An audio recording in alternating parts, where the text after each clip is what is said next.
It's midnight. You're lying in bed. You kick the blanket off. Then you pull it back on.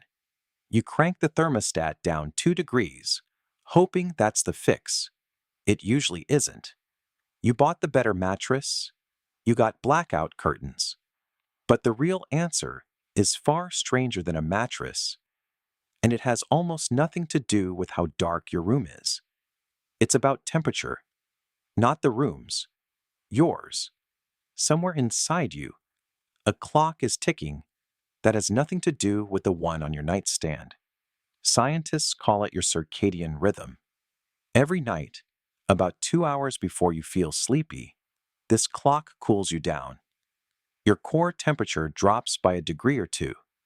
Blood vessels in your hands and feet open wide, venting heat like a radiator. That's why your hands feel warm right before sleep. You're not warming up. You're losing heat on purpose. And that loss is the signal your brain has been waiting for. This isn't a modern quirk. Long before electric light or thermostats, bodies cooled the same way every night in caves and open air.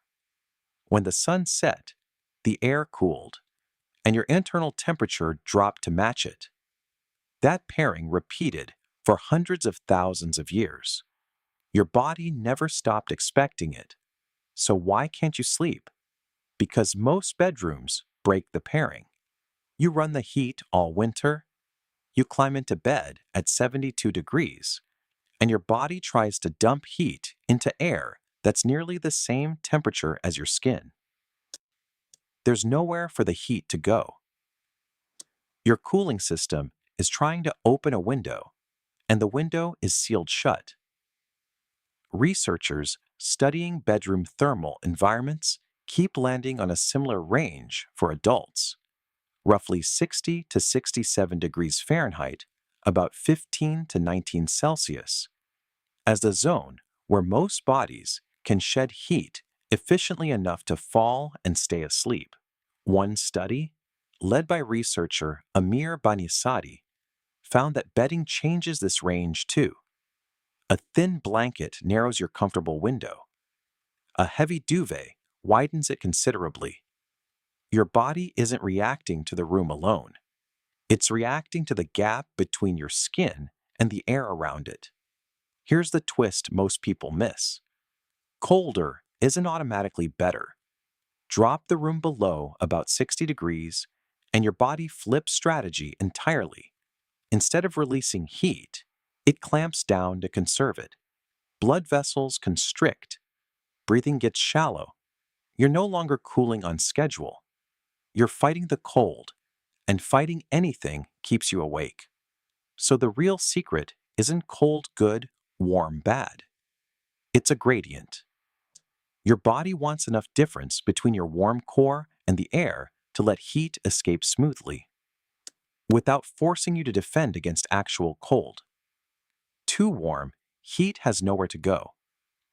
Too cold, your body stops releasing it and starts hoarding instead.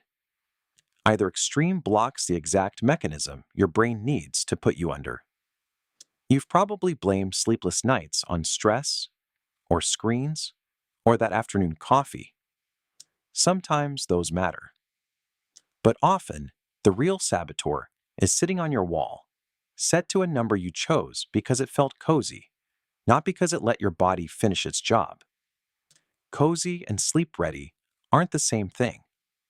Notice who hasn't forgotten this. Athletes pay real money for cold plunge pools after training, chasing faster recovery and deeper rest. They're not discovering some new trick. They're outsourcing, on purpose, the exact cooling effect your bedroom is supposed to give you for free every single night. You've been treating bedroom temperature like a comfort decision, the same category as a scented candle. It isn't. It's a biological lever connected to a process your brain runs every night without asking permission. Override it with extra blankets and a warm thermostat, and you're asking your body to fall asleep while fighting the very mechanism built to get you there. So tonight, before you reach for the thermostat out of habit, Ask yourself a different question. Are you trying to feel cozy or are you trying to fall asleep? Your body has always known which one actually mattered. It's midnight again. You're lying in bed. This time, you don't reach for another blanket. You crack the window an inch, let the room drop a few degrees below cozy, and let your hands and feet do what they've done every night for longer than houses have existed. You stop fighting the cold room. You let it work.